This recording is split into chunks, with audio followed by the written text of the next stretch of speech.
Good afternoon, sir. My name is Marcus Chan V. Abadilla, PSIT 3J.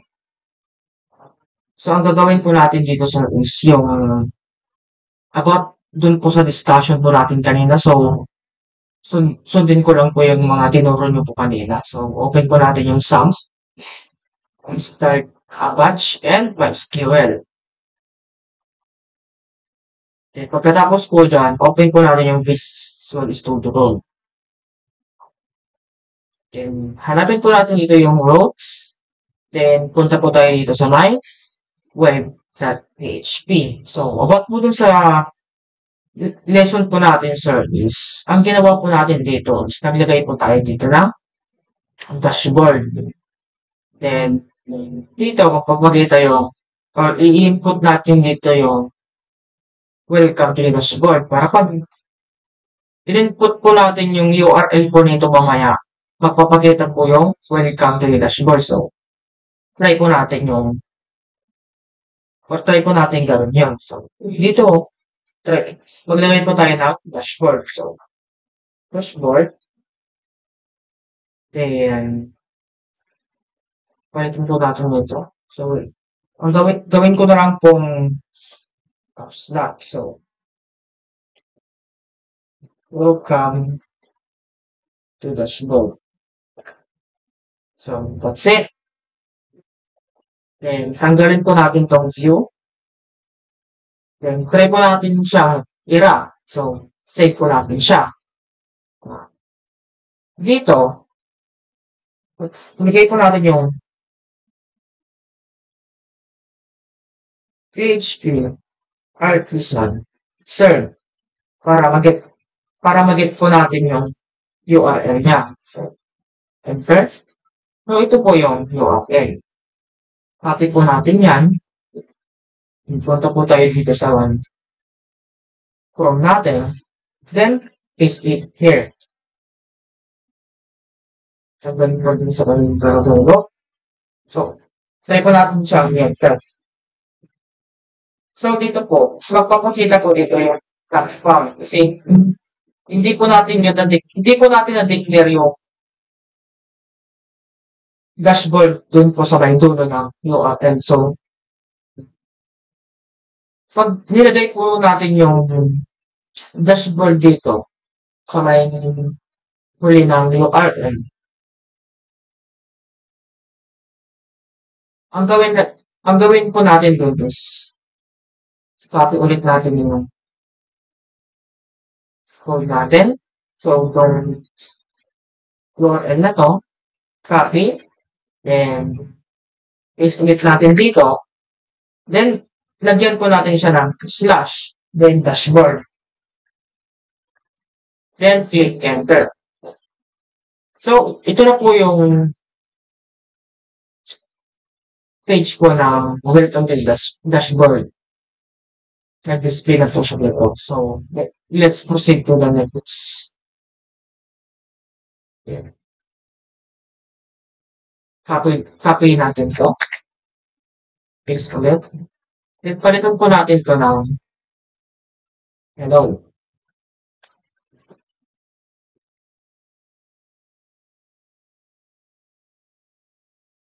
Dito,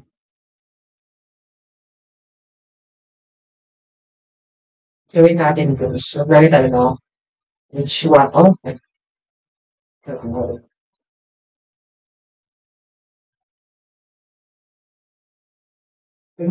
Dito po sa may loob ng H1, maglagay po tayo dito ng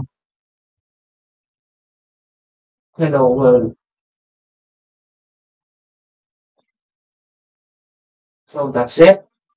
Exclamation point. Save po natin siya. Then, proceed po tayo ulit sa mga website natin. Okay. Gawin lang po natin dito is, palitan po natin yun. Dashboard lang. Hello.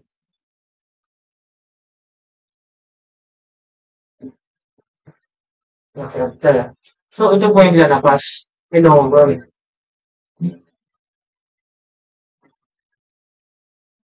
So, sana po sir is may nag-gets mo ba rin ito sa line po? Demo po. So, pag gusto ko natin i-close yung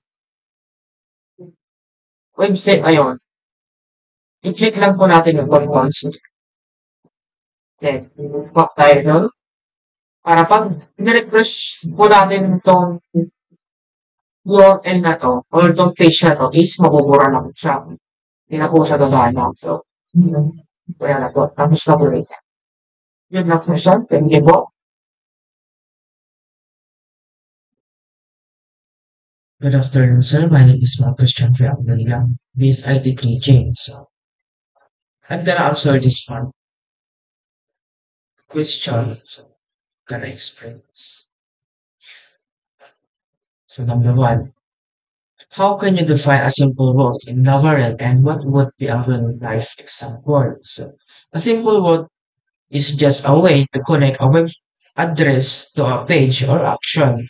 For example, when someone goes to slash about, it will show the about us page. So number two, how do name roots work in Laravel and how might you use them in a real world application? So name roots let you give a root a nickname so you don't always write the full links.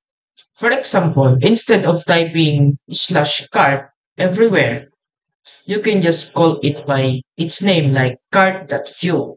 So, number three, what is the purpose of routes groups in Laravel and how might they use?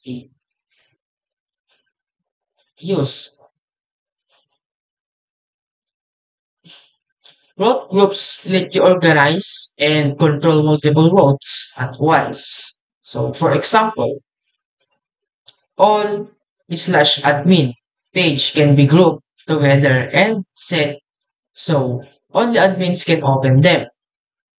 Then number four, how those middleware work in Laravel. And you can provide a practical example. So middleware works like a security guard. It checks a request before letting it continue.